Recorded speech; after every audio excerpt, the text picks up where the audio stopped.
পোশাক আশাক আসলে ধর্ষণের পিছনে তো অনেকগুলো ফ্যাক্টর কাজ করে। এখানে শুধুমাত্র পোশাক আশাককে কেন দায়ী করা হবে? আর মানে পোশাক আশাককে দায়ী বা কেন করা হবে? হ্যাঁ, ঠিক আছে, আমরা মেয়েরা ডিসেন্ট ওয়েতে চাইলে চলতে পারি, সেটা আমাদের ব্যাপার। তার মানে এই না যে একটা মেয়ে যদি অন্যরকম পোশাক পরে, যেটাকে বলা হচ্ছে উস্কে দেওয়ার মতো পোশাক, সেই ধরনের পোশাক যদি পরেও বা ধর্ষককে ধর্ষণ করার রাইটটা দিয়েছে কে? ঠিক আছে, আপনি বলতেই পারেন আপনি পোশাক আশাক ডিসেন্ট করতে পারেন, সেটা যার যার চয়েস। হ্যাঁ, আমি পার্সোনালি ডিসেন্ট পোশাক আশাক বলবো যে ঠিক আছে পরা উচিত, কিন্তু কেউ যেটা সেটা ডিসেন্ট যেই পোশাক আশাকের ব্যাপারটা, এটা এক একজনের কাছে এক এক রকম।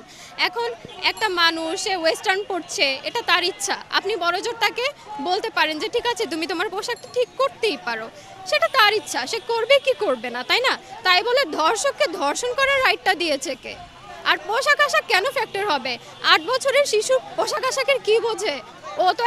ও তো তখনও পরিপূর্ণভাবে যেই নারী সুলভ যে ব্যাপারগুলো ওর মধ্যে, সেগুলো তৈরিই হয়নি। তা ওর ভিতর কি এমন আছে পোশাক আশাক?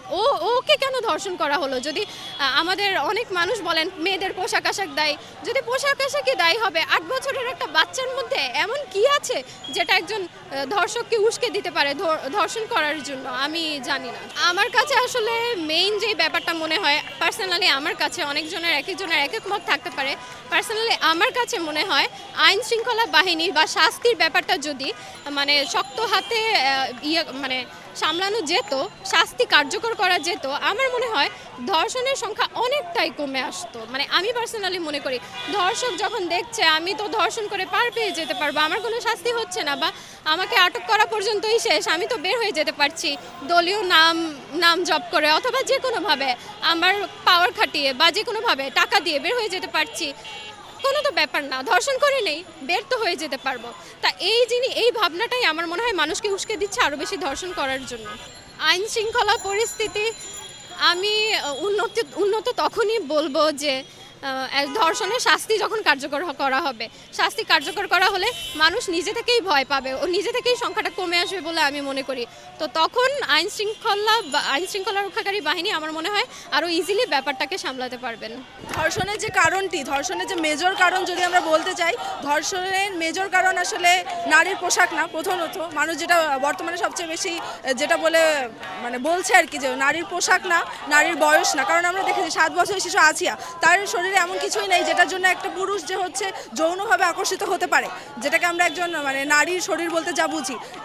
এই শিশুটির শরীরে তো সেরকম কিছু নাই। তাহলে ধর্ষণের কারণ হতে বিগত বছরে দেখা গিয়েছে বৃদ্ধা ধর্ষিত হয়েছে, একজন মধ্যবয়স্ক নারী ধর্ষিত হয়েছে, শিশু ধর্ষিত হয়েছে। তাই ধর্ষণের জন্য কোনো বয়স এবং পোশাক, দেখা যায় বোরকা পরা মেয়েও ধর্ষণের শিকার হয়, বা রাস্তাঘাটে গেলে মোলেস্টের শিকার হয়, একজন ওয়েস্টার্ন পরা মেয়েও শিকার হয়, একজন সালোয়ার কামিজ পরা মেয়েকেও প্রতিনিয়ত এগুলো ফেস করতে হচ্ছে। তাই ধর্ষণের জন্য কখনো পোশাক বা বয়স আসলে মুখ্য দায়ী না। এটার জন্য দায়ী হচ্ছে মানুষের, পুরুষদের আসলে মানসিক বিকৃতি বলতে পারেন, বা তাদের তাদের দৃষ্টিভঙ্গি, বা এটা সম্পূর্ণ তাদের মানসিক বিষয়, বা হচ্ছে তাদের শারীরিক আকাঙ্ক্ষাকে তারা নিয়ন্ত্রণ করতে পারে না রাস্তাঘাটে।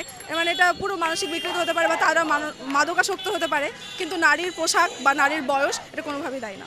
বাস্তবায়ন হচ্ছে না। আমাদের দেশে আইনের ফাঁকফোকরের কারণে বিগত সালে আমরা দেখেছি বহু ধর্ষক বাইরে আইনের ফাঁকফোকরের কারণে, এবং ধর্ষিতাকে হয়তোবা মৃত্যুবরণ করতে হয়েছে, অথবা ধর্ষিতাকে পরবর্তীতে এই কারণে নানাভাবে সামাজিকভাবে পারিবারিকভাবে হেনস্থা করা হয়েছে তাকে, কিন্তু ধর্ষকের আসলে বিচার নাই। তাই ধর্ষকের আসলে আমরা আসলে সর্বনিম্ন সর্বোচ্চ বিচার বলতে কিছুই বুঝাচ্ছি না। আমরা এখানে একদম ডিরেক্ট ধর্ষকের ফাঁসি চাই।